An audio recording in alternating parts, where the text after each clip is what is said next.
Welcome to the podcast for Boomer Women, where we are embracing the journey. I'm your host, Agnes Knowles. If you meet today's guest at a party and ask her what she does, she's going to say she's retired and killing it.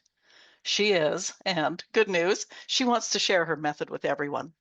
It wasn't always that way. After several weeks without her 9 to 5, she was bored. As she says, life was 6 Saturdays and a Sunday. Fortunately, Lisa's professional background gave her the tools to figure out next steps, and she explains all that to us today. Before we get started, a reminder about the resource section at boomwithabang.com. You can look up previous episodes by subject. You can find books written by guests, some interesting courses and offerings, lists of jobs and philanthropic possibilities. Also, if you're curious about the life of a house and pet sitter, I'm journaling my journey. Listen to my chat with Lisa Haynes now.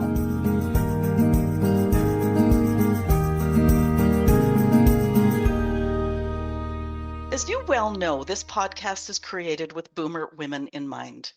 The youngest boomers have entered their 60s now. This means for the longest time, I get guest requests from financial advisors wanting to give tips and advice to our demographic how to be financially secure as we wind up the 9 to 5. That is so important, and if your pensions altogether, like mine, equal in the range of about $1,500 a month, you want to get as much info as possible. However, there is so much more to retirement than money. We are women. We can share accommodations. We can find a job that tops up our income. We can move to a warm country that appreciates us and has a lower cost of living. Maybe even all of the above. More and more these days, I'm getting guest requests from people who look more at our purpose after we leave the 9 to 5, our connections after we leave the 9 to 5, our identity after we leave the 9 to 5, and this is so important, finding and living with joy after we leave the 9 to 5. It was in retiring herself that opened Lisa's eyes to how unprepared many of us are for the non-financial side of retirement. Coming from an executive background, she took the bull by the horns, became a retirement coach, created the Killin It formula, and wrote the book Retired and Killin It. And she's here to share all that with us today. Lisa Haynes, welcome to the podcast for Boomer Women, where we are embracing the journey. Thank you, Agnes. I'm so excited to be here. I'm looking forward to our conversation. Me too. Let's start at the beginning. You have a background in financial services, so I'm sure you were quite prepared to fund your retirement lifestyle, but less prepared, and I foreshadowed this in my intro, for the non-financial side of retirement: purpose, connection, identity, and joy. Tell us about that realization. Yeah, like most people, I'd spent a lot of time talking to a financial consultant, a financial advisor.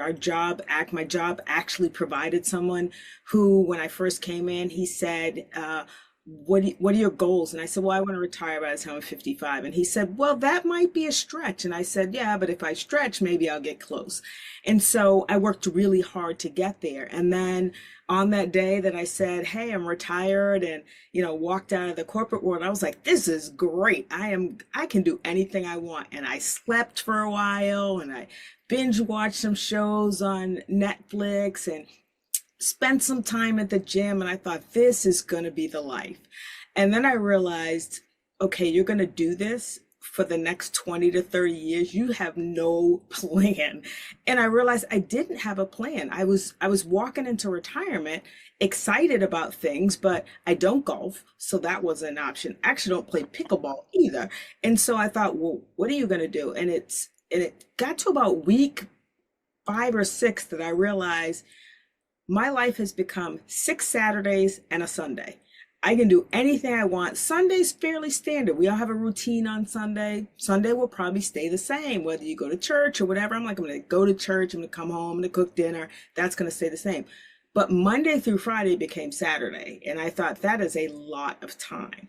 And so it was then that I realized I can't be the only one who's not prepared for this. I can't be the only one who walked into retirement happy-go-lucky and then kind of slammed into a brick wall that said, you have absolutely no idea what you're going to do from now on. And oh, by the way, that thing that's been taking up all your time called a job that had a title and gave you some purpose and structure, it is not there anymore. So what are you going to do?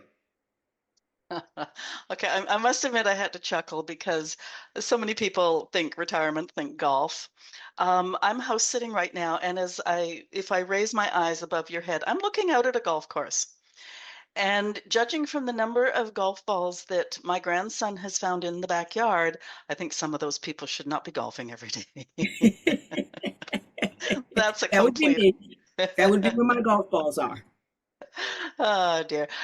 Let's just back up the bus a wee bit. Why did you decide to retire, like at 55? Well, I was a little over 55. I didn't quite make 55. I hit 58. I was okay with that. It was 3 years. But what happened is it was an interesting story. I was at a place where I was going into my 10th year as the CFO of the organization. And I thought, I feel like I've accomplished a lot. I feel like I've done what I came here to do. I don't know that there's more that I can do.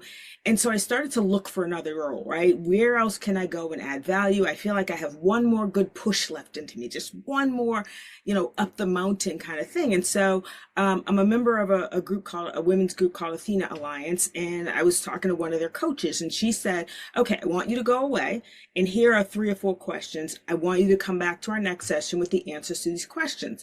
And they were questions around, what do you want to do next? What industry? Give me some specifics. And as I started to look through them, I thought to myself, this means starting all over again. This means walking into a place where I have to prove myself again. Do I really want to do all this at this age? Is this really what I want to do? And I said, no, I don't want to do that. I don't want to start all over again. And so when I came back to the session, she said, okay, let's walk through your questions. What do you think? And I said, I think I'm going to retire. And she just started laughing and said, that's not what I expected you to say, but I'm very happy because you sound resolute. And so it was at that point that I realized there's lots of things that I want to do, but going to work every day doing the same thing I have been doing for the last 10, whatever years isn't it. And so I have this kind of list of things. I had always wanted to be an executive coach. I actually thought about doing it while I was working, but that doesn't work out so well when you have a really extra full-time job. And so I thought, well, one of the first things I'm going to do is I'm going to get some training as an executive coach. And so I started taking the courses for an executive coach. And then along the way, I ran into this thing called retirement coaching, which I had never heard of because I have the financial side of, financial planning. I already got the chartered financial certification and all that. And I said, I never heard of this side and thought that's really kind of interesting. And then after retirement, pressed gas and pursued it because I'm like, oh, this is real. I can actually live it now. But the retirement decision really was, I'd rather enjoy life, right? I'd rather do some things that are enjoyable. And I was telling this story. I had a chance to be on a panel right after I retired. I was telling the story, and they said, what made you? I said I had 2 friends pass away in their 50s, and I helped their spouses transfer the pension to them, right? And so these are people who both worked for government, one local, one federal government, who never got to spend those pensions. And they were both one was actually in her late 40s, the other one was in his early 50s. And that made an impression on me that I don't want to wait too late. I don't want to keep saying I'm going to retire and someday, and then get to the place where the someday is I never get to enjoy it. And so I said, I talked to the financial advisor. I said, so can I retire? And he said, you can. And I said, great.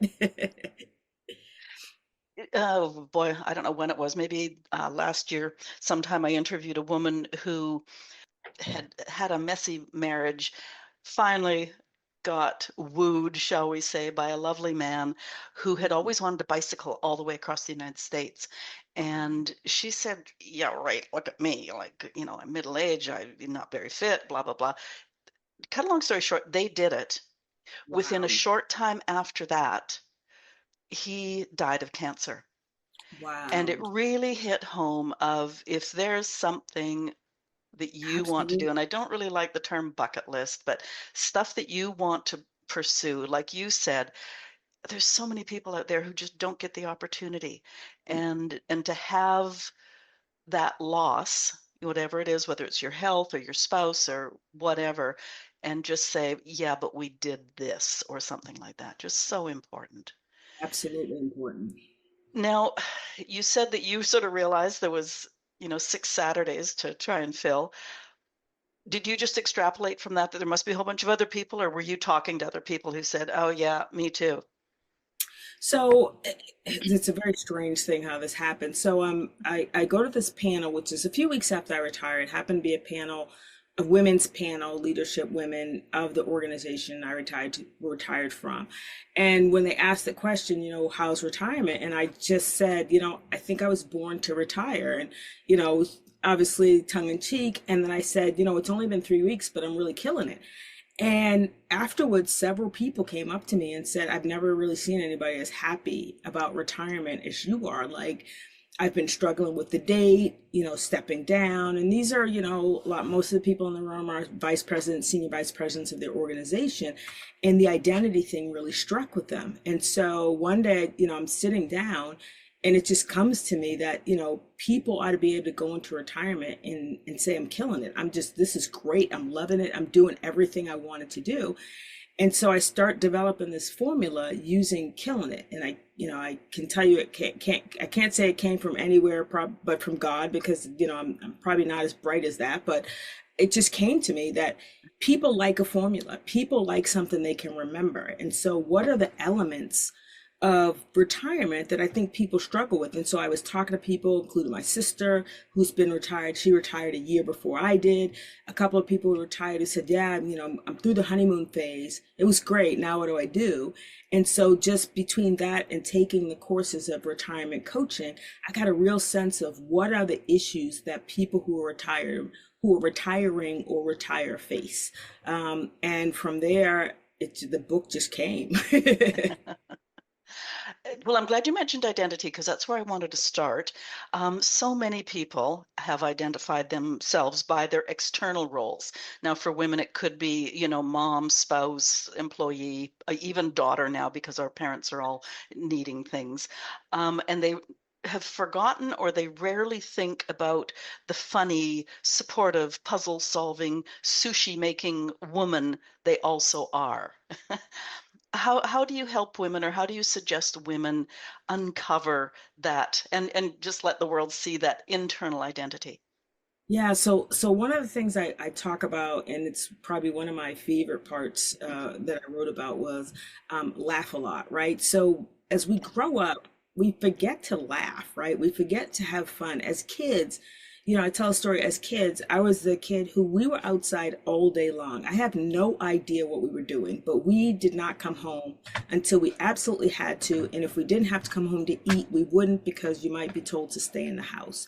And so as adults, we don't find the fun and we don't find the fun in life anymore. We don't find things. We're afraid to step out and be funny and silly. And so one of the things I encourage people to do is, what makes you laugh, right? If you have a friend who makes you laugh, spend more time with that friend. Life is too short to be serious all the time. And laughter is actually good for us physically as well as emotionally. So the first thing I tell people is, what's funny to you? What makes you laugh? Go find things that bring joy into your life. The second thing I like to talk about is, what's your passion, right? What is it that you're passionate about? Everybody has some kind of passion. So what's the thing that makes you passionate that you can lose all sense of time working on that thing or doing that thing? That will bring you joy when you find out what your passion is and create some meaning in your life. And it's different for all of us. To your point, the person who's a great baker, right? If baking brings you joy, figure out how to ignite that passion. Maybe you become the person who does baking for something that gives you purpose. So maybe there's a senior center nearby and you can occasionally bake some goods and bring them by, right? So it's finding those things that really, make you happy and bring you joy. The third thing is about socialization and networking. And I don't mean networking in the work sense of networking. I mean, networking in the staying connected to people. One of the challenges of retirement, as you know, is staying connected. People are like, no, and I have all the time in the world. I can spend all the time with people. That actually doesn't happen. It's almost the reverse. You spend more time in the house and everybody's busy and the people who are still working, and the connections start to break apart a little bit. And so part of it is making sure people find what I like to call their tribe. Who's the tribe that keeps you going and continues to push you and help you to be that better person, to find this the things in you that you lost. So those are really kind of three things that I like to focus people on as they're kind of wandering through. Life is just life, and they're not thriving, they're not living, they're just existing. And I'm going to unpack a lot of what you just said. Speaking about identity, I love that you started with laughter because all the joy, and even through college, university, whatever, you got the friends, you're still partying a little bit, or a lot. And so there's a lot of laughter. But then, you get the job and you have responsibilities. You might find a spouse and you have responsibilities. You might have children and you have responsibilities. You might have a mortgage and you have responsibilities. And it kind of sucks the laughter right out of your soul. Mhm. So to really spend the time to figure that out, and as you say, if you find that friend that makes you laugh or that whatever that makes you laugh, the goofy dog next door, like whatever, keep that in your life. So yeah, that's just so important. Now, connections as we go through life, the kids, if you've had kids, you probably made connections on the school ground, but that's long gone. So a lot of your connections are work related. And once you don't have those, as you said, those people are still working. They don't have time to, Right. go go play golf with you or whatever. What are some of those suggestions for making new connections? Yeah, so a big part of that is getting out and doing things, right? Finding the thing that where places where you can make connections. One of the first things I like to take my clients through is what I call a relationship assessment, which is to take your relationships and it's a grid with boxes and first determine of the people that currently exist in your life, what's the future of that relationship? Is it worth investing in? Is it something that you should maybe invest less in, or something you can just let go? It wasn't that strong of a connection. It brought you stress, or whatever the reason, that might be one that you don't invest in. But first of all, the relationships that are in your life, which ones are really worth investing in? And start there. You've got to start with investing in those connections and keeping them, the ones that bring you the most value. And then as you find yourself moving, so one of the things I first encourage people to do is keep moving physically, mentally, and socially. It's easy to become very stagnant when you retire. It's easy to sit on the couch. It's easy. All of those things are easy to not get out of the house, right? I always tell people I only allow myself to stay in the house one day unless I'm sick. So if unless I'm ill, I have to be out of the house that day. Even if it's to go to the dollar store, I have to get out of the house. I don't allow myself to stay in the house, but to find things that allow you to make connections. And so for some people that might be at church, become a volunteer. For some people that might be the local food pantry or a soup kitchen or places where you can connect with other people, particularly people who have the passion that you have, right? So my mom, for example, she started tutoring people at the library for ESL, so English as a second language. She started tutoring. My mom's in her 80s, but she was tutoring a woman on English so that the woman got a job. And so that was one, her mission, but two, she actually connected with the woman and has a relationship with her. And so part of it is, what can you find to do that will help you to connect with other people, but make sure it's just not random things. So don't go play pickleball if you don't like pickleball, because then you'll feel like you're forced to go play pickleball in order to socialize. But find something that you love. If you like to, knit or crochet, there's lots of people out there who knit and crochet. Some of them you'll find just on Facebook, right? Like there's probably a knitting group on Facebook. I'm sure there is. Like there's a group for everything. So for people, find out what you love to do, because the thing you love to do is the thing you're going to like talking about, and other people who love it are going to want to talk about that too. I don't want to sort of throw a glitch into this, but a lot of women by this age, they do have connections that are necessary. So they might have to take care of an elderly parent, or at least, run interference with that person. Maybe they pick up a babysitting shift with their grandchild, one afternoon a week or one evening a week, something like that. Is it possible, or do you suggest that they really might want to list those must relationships and then say, okay, like define parameters?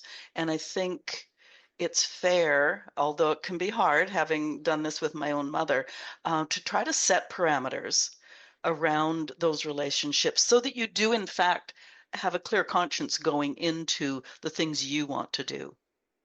Yeah, absolutely. I think first of all that people ought to set days for themselves, right? So you have, if you have the must connections, and we at this age we all do. We have parents who need doctor's appointments, we need to be taken here, we need to either fill in or we've become the backup for child care for our kids.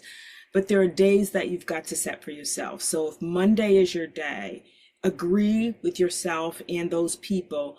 I can help, but I can't help on Mondays. I can help, but Mondays and Friday are my days. So I think one of the things that we want to help. And so as a result, our schedule becomes open to everyone. And the danger in your schedule becoming open to everyone is your schedule is not yours. It then becomes everyone else's schedule.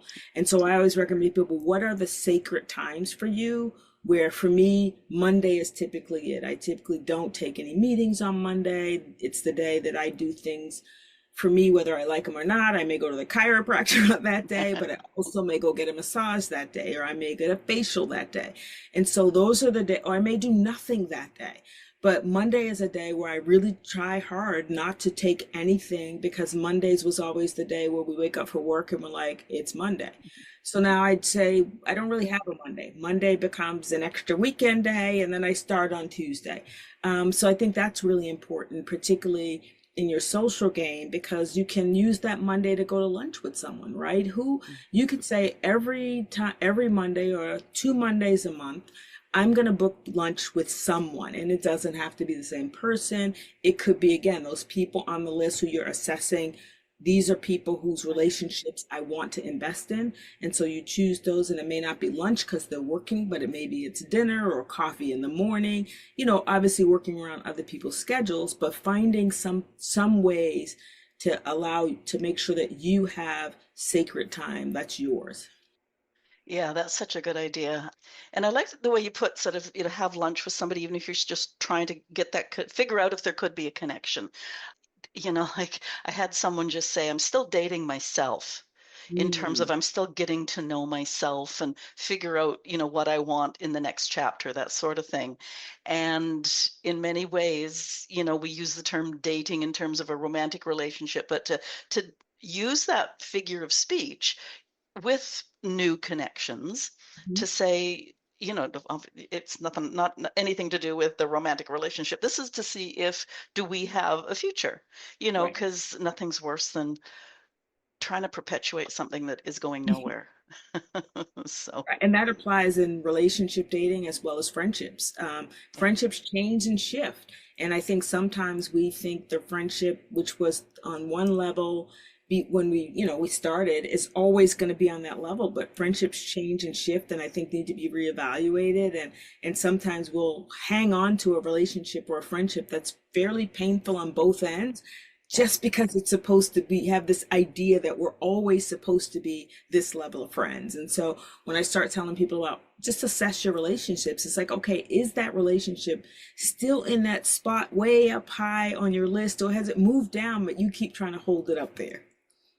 Well, you just reminded me that, a long time ago, I had that conversation with somebody about the fact that if we've got a romantic interest and it's going south, we it may take a while, but we don't really have any qualms about terminating that relationship. But there's something about friendships that we keep on trying to, keep it going and, bolster it up. And long past its best before date, Right. we're still trying to retrieve something. And why do we do that if it's not working? Because if it's not working for us, it's probably not working for the other person. Probably not working for the other person either. Yeah. So many connections, just from what you've said, lead to purpose, and that's where I wanted to go next. It can be one of those facets of retired life, and every time I say retired, I tend to use air quotes. Uh, I that get it. is so hard to find. Like what is my purpose? And it doesn't have to be grand. It doesn't have to be. I was going to say world peace, but I mean, right That'd be now. nice. That'd Like, be a great purpose. yeah, right. But, even if it's, yeah, just helping out at the food bank, or I shouldn't say just, oh, I hate that word. If it's helping out at the food bank, or as your mom did, one person at the library helping them learn their English so they can get a job. It's such a purpose, and it leads to a connection, or Mhm. vice versa, Mhm. so let's talk about purpose. Yeah, you're right. Purpose is really hard. It is something it's something we struggle with, not just when we retire. Quite frankly, we struggle with purpose sometimes when we're working, even though we have a job. We're like, what's my ultimate purpose? And I think to your point, people, we want our purpose to be big. We all want it to be world peace, or we're going to solve some world problem. But sometimes our purpose is really, really small. I love Dr. Maya Angelou's quote where she says, "Your legacy is every life that you touch." And so, from that perspective, your purpose could just be the life that you're touching at that time in that given, given space that you're in. And so, I think one of the things I like to challenge people to is when you're thinking about purpose and you're thinking about what your purpose is typically going to be aligned with something you're passionate about. Your purpose probably isn't going to be something you hate. So I'm probably not going to, my purpose is probably not going to be related to, medicine because I am squeamish about most things. So not going to be it's probably not going to be to go help people who need help on medicine. It's probably not me. It's going to be related to something that I love and already love, whether it's helping people. If you know that you love to help people, okay, we're starting there. What do you love to help people to do? So for some people, I really do think that finding somebody, and it doesn't have to be like a professional coach or anything. Quite frankly, you could have a good friend who could ask you the right questions, right? To say, I'm really trying to find my purpose, right? Here are some thoughts that I have. And if you've got a good friend who you can bounce things off of, they can often help you. Well, I don't know. You don't really like doing that. Are you sure? And so, again, having those right people in your tribe, and I know everybody doesn't, and sometimes you may stumble into that person, not knowing that you just met this person who's going to help you find the purpose, your purpose. But I think in general, people start with what do you really love to do? What are you passionate about? What moves your heart? And then that's going to help lead you to what your purpose is, right? And don't be surprised if your purpose is not so huge that everybody in the world is going to know about it and they're going to know that it was you. Sometimes the only person who's going to know is the one person you helped, but that was enough. That was what your purpose was. And know that your purpose for that person isn't forever. So if like for my mom, it was a season, right? She helped the woman. The woman now has gotten a job.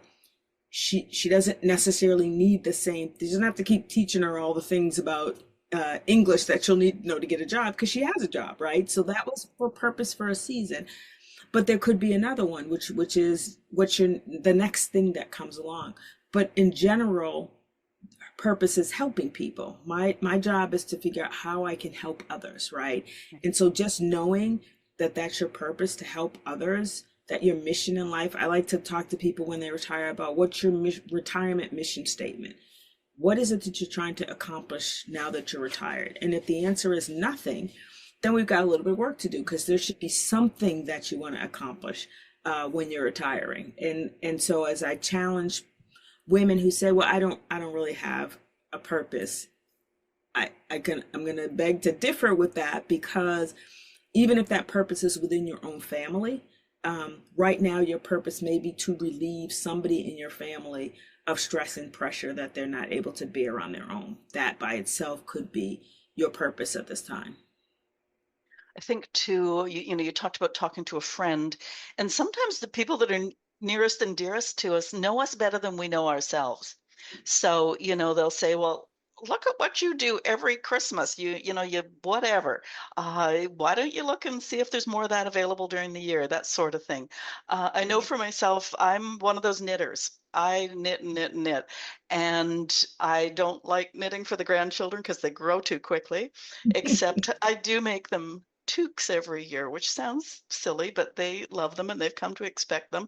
But after you make 5 new toques, So this year I've decided when fall hits and I get out all my knitting supplies is I'm just going to keep on knitting toques because Lord knows I've got bins of yarn, and drop them off at a shelter or a food bank or something where people in need go, and somebody's going to have a warm head. Absolutely. So, Someone's gonna love the fashion, right? Something they were able to pick up that's fashionable, it fits them, that looks really nice, so it doesn't feel kind of like, oh, I just kind of got a hand-me-down or leftover, got a new something knitted that for them will feel like somebody cared enough to knit this for me. So even though it's for you, your purpose is knitting, the larger scale of that is how it's going to make someone else feel. right. And it's something that, sorry, you talk and then I get reminded of things. Somebody else I know, as of January 1st, is going to connect with a stranger every day. So if it's only just a smile and a hello, or, you end up sitting beside them in a cafe, like, how you doing today? Or like whatever, even if it's just the weather, to make a connection and do it every day, one new person. And that's her mission for next year. And I thought, it's so simple in so many ways, even for an introvert, to smile at somebody on the street and say, hi there, or hello, or something like that is something that most people could do. Absolutely. And again, I take it back to your legacy is every life that you touch. And that smile, you have no idea what they may do for Yeah. someone on a given day. That that smile, that hello, somebody's having a rotten day and you walk by and say hello or how are you? Or you smile. Sometimes that can help somebody a long way that you'll never know about. Yeah. I tell the story from time to time. This is many years ago when we were first starting not to carry cash. Everything was the debit card, even before touch. I just touched the imaginary card thing. um, and I came out of a shop and somebody was sitting on the curb, obviously unhoused, and, asked if I had any money. And I said, I'm really sorry. Like, I just never carry cash. And, I sort of made that 2-second connection, and he stood up and he looked at me and he said, I just want to thank you. And I went, like, I'm sorry, I don't have any money. Like, I really don't. And he said, no, he said, thank you for that smile. He said, it just made my day. And I went, oh my God. Like, if turning somebody down with a smile makes their day, it's like, whoa, that really sort of hits home that we do live in a place of privilege, most of us. Yes, absolutely. And the fact that you stopped and actually responded versus the number of people in that given day who walked past and didn't say anything. Yeah. Well, also often with unhoused people, how many times do we avoid looking at them? Yes. Because we don't want to be Is asked there- for, money or anything. So, Right. okay, so we've touched on a whole bunch of things. Joy, at this age, and we've touched on this a little bit, we can be burdened by, health issues. They could be ours or spouses, whatever. As we speak today, politics sure sucks the joy out of life in many places. Totally. We worry about I'm just really going to carry on. I'm going to dig my own little hole deeper and deeper. What sort of an environment are we leaving for our grandchildren? Like, there's so many things to suck the joy out of life. I'm turning it over to you. Bring us some joy, Lisa. Yeah, so you're right. There is so much to suck the joy out of life. And for me, I wake up every day and I say, what am I going to do today that A is going to bring me joy and B might bring somebody else joy, right? So every day, what can I do? And we are creating a world for our grandchildren and their children, unfortunately, maybe even that far. That is, so, my sister and I always say, these kids have more to worry about than we ever did. The only thing we had to worry about was what was in our lunchbox and who might have, gotten your sneakers dirty or something crazy. These kids worry about things that we never had to worry about. And so, for me, recognizing that there's so much I can't do anything about, I can make no changes to it. What is in my circle? What is in my wheelhouse that I can make a positive influence on? And how do I stay focused on that? And so that really is, at the crux of why I committed so much time to getting the message out that retirement doesn't have to be this downer. Retirement can be this wonderful time because we have such, I think I read a statistic, something like 14.8 million baby boomers are expected to retire in the next 5 years. That is a lot of people, right? And so even if that number is down to 10 million, that is still a lot of people that are going to retire, and we want them to retire well, right? And so focusing on people on keep moving, right? Don't allow yourself to get stagnant physically, getting people to some level of exercise. 20 minutes, they say 20 minutes 3 times a week can have positive impacts on your heart, right? So find a walking buddy. Again, gives you socialization and moving. What are you going to do mentally? Don't allow yourself to not, now that you're not working, now that you're not challenged in that, to now not do anything to keep your mind moving, right? Even if it's a crossword puzzle, find the thing that can bring you some level of joy as you keep moving. And then the social thing can't be underestimated, right? We are social beings, particularly as women, even introverted women. We're still social beings. We still have difficulty being an island unto ourselves. And so really finding those people in your life who help bring joy. I have a friend, she just makes me laugh all the time, right? I don't know what it is. I don't know if anybody else thinks she's funny. I just happen to think she's funny and she makes me laugh and she's silly. That's okay. So, someone sent a meme of us, two older women doing something in a meme, and we're like, yeah, that's us. That's us doing something that's crazy, but it's okay. I tell a story about maybe it's 10 or so years ago. My husband and a group of friends, all adults, we're in Florida and we see this go-kart racing place, and we just go running over to the go-kart racing place. And there wasn't a line, so it was just us. And, we jump in these cars and you would have thought like we were in the Indy 500 or something. Everybody like is so pumped, and then we're racing and we're yelling at each other.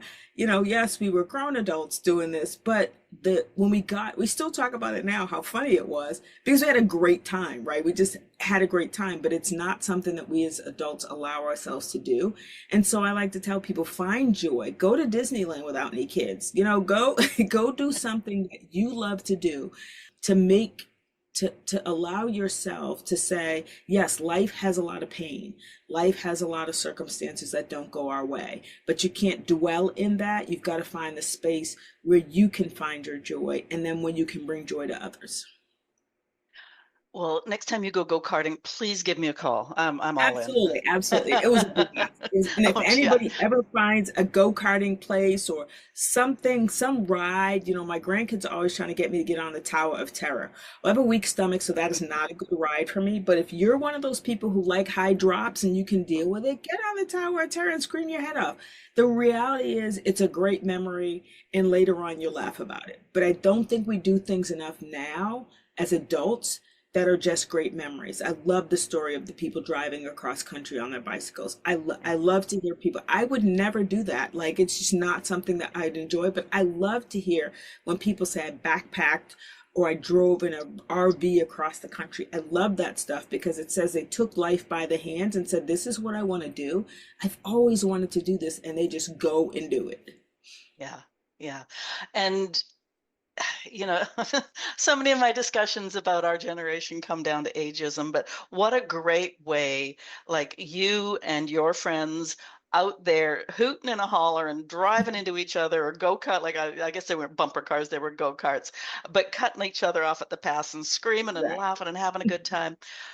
If there was a younger person watching, what a great eye opener for them to say, oh, they're kind of cool. They got this cool thing going on, and they're not sitting on their rocking chair bitching about my generation. So just to help knock down that, I mean, there's enough ageism out there without helping to build it up by saying, "Oh no, go-karts, Right. I'm too old for that." Exactly. It's Yeah. okay to do the things. Like my grandkids were here with my son and his wife, and I put my bathing suit and jumped in the pool and started playing volleyball with him, right? So Yeah. it's those things, those are memories that they'll remember that I Yeah. jumped in the pool and played volleyball with him. But at the same time, we had a lot of fun. Like in the pool yelling with them and who missed. And but again, sometimes we don't give ourselves permission to do that kind of thing Yeah. because it might be a little childish. And I'm like, be a little childish, play double touch, right? Get outside and play some jump rope. If you can still jump rope, do it. Like do the things that you loved doing as a kid. Just do the adult version of them. I like to say go outside, and adults need to figure out how to go outside and play. Just reinvent going outside to play, whatever that going outside to play is. I think if we did that more, the pressures of the world would feel lighter to us because we have something else. It's when we have nothing else that, and you spend too much time watching CNN and listening to what's coming out in the news and, what's happening in the climate and all that. You listen to too much of that. There's no way you can't get depressed. Yeah. So what's the opposite way? Well, how do you work against that, right? Figure out Yeah. what are the things that bring you down and you've got to combat them. You've got to battle against them. Well, and as you and I have been talking here these last few minutes about, you jumping in the pool and all of us go-karting and stuff like that, by bringing joy to other people, you can't help but feel joyful yourself. So Absolutely. mission accomplished. Absolutely. Yeah. I wholeheartedly agree. And when you bring joy to others, that's something that you walk away from, that you say, you walk away from that with the memory and the knowledge that not only did I have a good time, but I brought somebody else joy, I made somebody else laugh. And there's such a good feeling in that. Yeah. And don't we all want to matter somehow, somewhere, Absolutely. sometime? And yeah, Absolutely. yeah. So there we go. Absolutely. And we Okay. all want What? to hear. Oh, go ahead.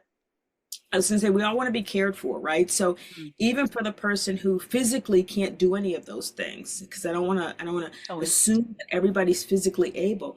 Even for the person who can't do any of those things, there are still so many things that you can do. As an example, if you have kids that love crafts, like, grandkids or kids around, and you're a craft person, you can bring no greater joy to them than to teach them your craft. If you can knit, if you can crochet, if you can, with the punch hook thing, or you like to glam things and bead things, kids love that stuff, whatever it is that you can do.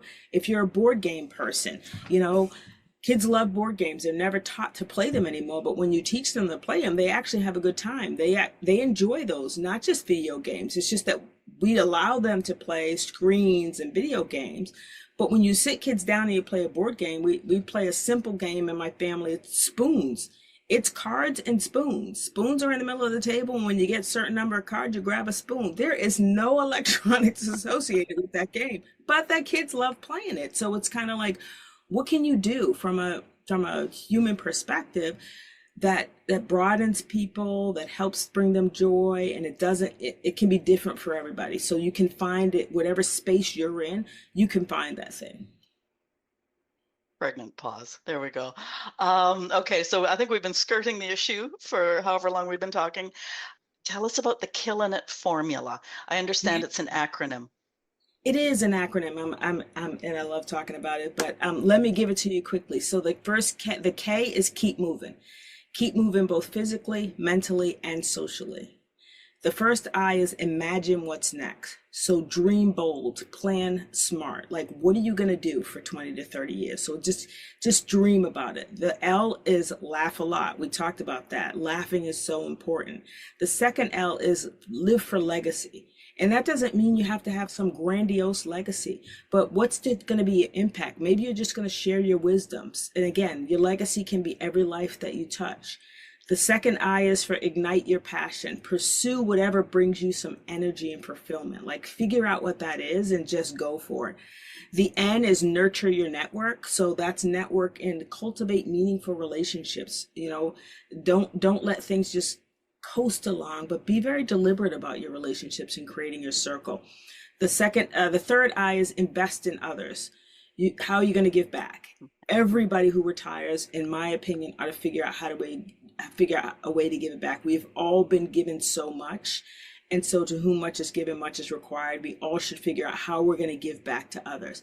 And the T is tell yourself you're killing it. Even when you doesn't necessarily feel like you are, you've got to own the retirement, own your confidence, and say, I'm killing it. You may not kill it every day. You may not use everything in the acronym. Maybe you're killing it on one or two or three letters.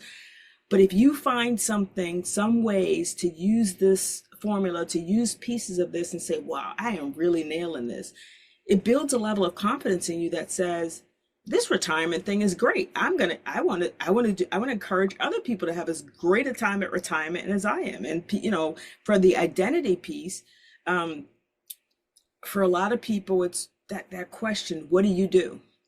And that happens at a cocktail party, at a Christmas party. What do you do? And my answer to people now is my retirement tagline. I'm retired and I'm killing it. And people think that's hilarious and it's funny. And I'm like, but it's true. That's what I do. Just don't dig up all the bodies in the backyard from what you've been Don't killing. pick up any of those bodies in the backyard.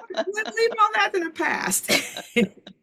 Okay, I needed you to go through that because you keep on talking about, moving and being mentally sharp, and I'm going like, there's no M's in killing it. What is? But you said keep on moving, keep So on keep being. moving. Yeah, Yes. So yeah, the K yeah, is keep moving. yeah, Just so that's the first letter of every keep moving, both yeah. physically, mentally, and socially. And I encourage people to take that physical game and really have a plan, right? What are you going to do to continue to exercise? And one of the things I learned, and largely from my dad, was my dad would always ask, before he passed away, my dad would always ask me, did you exercise today? Did you exercise Mhm. today? What did you do today? He had some health challenges and he wanted to make sure that I continued to exercise. He said, I always wished I had a continued walking at the same level that I was. And so one of the things I say to people is know what's in your history that you're fighting against. So I know what's in my genes. And so I need to fight against the stuff that's in my genes. I know arthritis is in my genes and heart disease and stroke. I know some of those things are in my genes. And so physically, I have to make sure that I work on my body and try to eat in ways to fight against that, not just kind of let it creep in and say, oh, it is what it is. So I really encourage people on the physical side to be very deliberate about making sure that you can't stop every illness, but do your part to make sure that you're trying to fight against it. Right. Now, the other word that, excuse me, caught my attention was legacy. And so often when we talk about legacy, we think about like the big inheritance or the big whatever. But the way I look at legacy, and hopefully this is sort of along the lines that you're thinking, is, I want my grandchildren to tell great stories at my funeral. You nailed it. You know, that sort of thing. Because, yeah, I'm never going to leave them a cajillion dollars, and I don't Yes, really care about that, and I don't think they care about that either. But yeah, like I've often said, open bar, open mic. I want the stories out there. Whether it's tears or laughter or whatever, just do it. So, yeah. absolutely. You absolutely nailed the essence of it. And so one of the exercises in the book talks about a little bit more bit, but creating your obituary, right? Mhm. Or the things that you want people to say at your funeral about you. What do you want people to say? That's your legacy. And so now you live in a way that you get there, right? To your point, I want my grandkids to tell good stories about me. What are the things that you want said about you at the end? And I think Stephen Covey is the one who said, begin with the end in mind, right? So Mhm. what's your end? And then that's how you need to live to make sure that that legacy is what you leave, right? And you're right. It's not this grand, it's not going to be for most of us $1 million, right? I don't have $1 million to leave anybody, but I want the legacy to be bigger than $1 million. I want it to be memories. I want the legacy to be the character that I carried, a character that teaches them character. So just people to think more broadly about legacy is what do you want your life to have represented? What do you want people to say about you when it's all said and done? And I think that is much greater to me than the $1 million. Yeah, yeah. On my website, I've got a page called Stories My Mother Told Me. Mm. And, I often sort of chuckle and think, oh boy, she's living on forever and ever because of the Yeah, stories that so many people go like, she did what?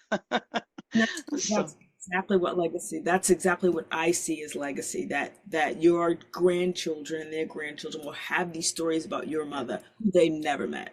Yeah, yeah. Okay, so you got a book and a workbook. You got Yes. some workshops coming up. I do. I actually have a free workshop on, it's published on Eventbrite. It's a free 30-minute workshop that says things your financial advisor doesn't talk about. And it's just kind of some general information about for those who are retired or retiring, what are some of these issues that we've talked about. And then working on in the process of probably October will be 4-part workshops where people can really dive into some of these very issues, right? So, how do you laugh a lot? What's my legacy? What's my purpose? How do I get from, okay, from anybody who I'm retiring in a year and I have no idea what's next, right? So how do I get to my next? And I think you coin it similar to I do. I call it from what to what, and you call it something similar. I notice it's people getting people to focus on not the from what, but what are you going Yeah, to? What do you transition to? And that's the part I think that's really important for people is you've got to know what you're going to because the to is the future. And I think too much time we're looking at the past. Yep, you might have been a great whatever you were, right? Whatever that role was that you were in, you might have been great at that. You may have been a great stay-at-home mom, but your kids are grown and they not waiting for a snack when you come home. So now you've got to move on to what's your next. yeah. So October, I've got some workshops starting. Really looking forward to it, and quite a few more podcasts, which I'm very excited about. Oh, that's great. Now, on your website, there's a free retirement workshop and there's a registration button. Is that the one that takes you to Eventbrite? We'll take you to Eventbrite. Okay. What haven't I asked you that you want midlife women to really think about as they consider this next chapter? Is there anything we haven't talked about? I think we've hit a lot of points. We had a lot of good points. I think I would, the only thing I would offer to midlife women is it's never too early to start planning, right? It's never, people say, well, I'm not retired for 5 or 6 years. It's never too early because how you plan determines how you retire, right? And so if my plan to retire, let's just say I'm putting this plan together and I decide, you know what? I think I'm going to open my own business and I'm going to work part time and open my own business. That could impact the when of you retiring. So the 5 years could turn into three if you started your side hustle business now and in 3 years it starts to take off and you're like, well, work's now getting in the way, right? My full-time job's getting in the way of this. So I would say to women, it's never too early to start thinking about the planning for your retirement, and it's never too late. So if you've already been retired well, I've already been retired 5 years, I'm already bored and I don't know what to do, but it's never too late to start making a plan. So wherever they are in that journey, getting themselves a plan for how they're going to spend the next 20, 30, whatever, because we're living longer. That's a lot of years to live. How am I going to spend that time, particularly in this period of time where I'm at my healthiest, because our health is only going to go downhill after this. But I'm in my healthiest. How am I going to spend that time? Yeah, yeah, I like that. It's never too early. The phrase that you referred to earlier is to quit thinking about what you're retiring from, because we all know what we're retiring from and what are we retiring to. And that's exactly where you come in. Where do we find you on the World Wide Web? So you can find me on the web. My retirement site is www.retiredandkillinit.com. Facebook, the same, Retired and Killing It. Instagram, Retired and Killing It, makes it all very easy. Everything used is Retired and Killing It, and that's super easy to remember. Okay. Um, yeah, I had glanced at your socials and Instagram wasn't there, so I've just made a note of it. There we go. Can Instagram I? just got set up. Oh, Had to hire my consultant, my contractor consultant to get that set up because I didn't know how to connect. That's when you definitely need your millennials. I didn't know how to connect the Facebook to the oh, Instagram and all don't that. say that. I do it all myself, so bite your Do you? tongue. I'll I'm tell you. I'm trying to learn, but Oh, well, Because no, I mean, you maybe don't need to. You've got that other person. But I'm just I saying had to that hire the millennial to get me you started. just self-ageist yourself. Okay. Can I ask you a personal question before we close? Absolutely. Okay. Who is Lisa Haynes when she's not coaching pre-rees? You've given us some tips. I mean, you're a crazy what's a kart racer, and you jump in the pool with your grands. Tell us more about Lisa Haynes. So I enjoy laughing. I like to have fun. I like adventure, but I'm not a risk taker. So I like to participate in things that are going to make me laugh. I've always been, since, I don't know, my teachers might have said class clown. I wouldn't. I would have just said I'm funny. I've always liked to laugh. And so the things I enjoy is I very much enjoy hanging out with my family and just laughing about whatever we happen to be laughing about. I'm becoming somebody who's very health conscious. I haven't always been, but trying to maintain some levels of health. So some would say a little obsessive, but I'm not. I'm just being very conscious about it. But in general, I like to live a stress-free, drama-free life. I've always told people I'm allergic to drama, and so anything that's just going to be lightweight, I'm like, yeah, I can do that. But I enjoy having a good time. I got to tell you, I don't, and I'm an introvert. That's the funny part. I enjoy having a good time, and so as a result, the places that are safe, family. I love hanging out with my grandkids. I think they're hilarious. They're a lot of work, but they're still hilarious. So I very much enjoy, and their ages range, and so it's great because I have little ones and then I have big ones who you can actually have conversations with, and so I really enjoy family time. I'm very much a person of faith. I spend I'm spend a lot I've spent a lot of my time doing ministry. So I'm married to a minister, a former pastor, and so that is my faith. My Christianity is very important to me. But for me, I'm playing people who's trying to figure out how to help others. You keep on going back to laughter, and I'd had a thought part with your conversation that it went right out of my brain again. But as at this age, we are the wise women. We have knowledge and well, I shouldn't say knowledge. We have the wisdom of the years. But in terms of legacy, to have all that wisdom and share so much with our grandchildren and whatever, but for them to know despite all that, oh my God, does she love to laugh? Oh, she was so funny, and she'd splash us in the pool, or whatever, like all that sort of stuff. Like what a great expanse of personality, of legacy, Yeah. that we can leave And, with and very little work. And the one thing my grandkids will tell you, if music comes on, Mimi is going to dance. I love to dance. And so I tell people all the time, dancing is my happy place. And so my grandkids will tell you, if music comes on, it doesn't matter where it is, even in the store, Mimi's probably going to dance. Maybe they're a little embarrassed, but they do think it's funny. That's hilarious. I was in a new shop in town here, literally a couple of days ago, and they had great upbeat music, and it's a massive, great food store, shall we say. And there was a woman in the aisle with like maybe a 2-year-old in a cart.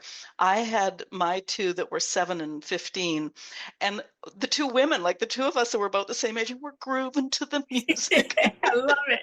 She kept on dancing with her little grandchild, and I'm trying to I push love it. mine into dancing a wee bit. It's so funny. All right. Your website link is in the show notes, and all the links are on your page at our website. Listeners, what stage of this retirement, or I like to say renewment, Mhm. um, path are you on? Let us know where you are and how you're feeling about your future.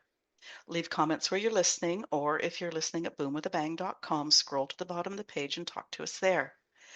Was there a question I didn't ask Lisa? I think we touched on a whole bunch of stuff, so I'm really pleased that, yeah, you just aced everything. Anyways, if there was something I didn't ask Lisa, ask it in the comments and I'll get you an answer. Share this episode.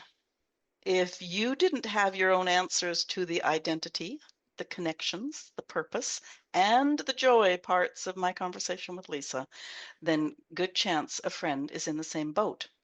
Maybe you can listen to this conversation together and plan together. Maybe even attend Lisa's workshops together. If you enjoyed this conversation, click the follow button at your favorite podcast platform. It helps us grow. I'm also registered at Substack. Following there is free, and you'll get notified every time an episode is released. Lisa Haynes, thank you for being my guest. You've given us so much food for thought, and your enthusiasm is really contagious. I was trying to think of the word, is so contagious. But so much food for thought as we ponder giving up the 9 to 5. Some of us already have, and realize that retirement, again, those air quotes, isn't necessarily what people expect. We can make it our own. So thank you for that. Thank you. I had a wonderful time. Have a great rest of the week.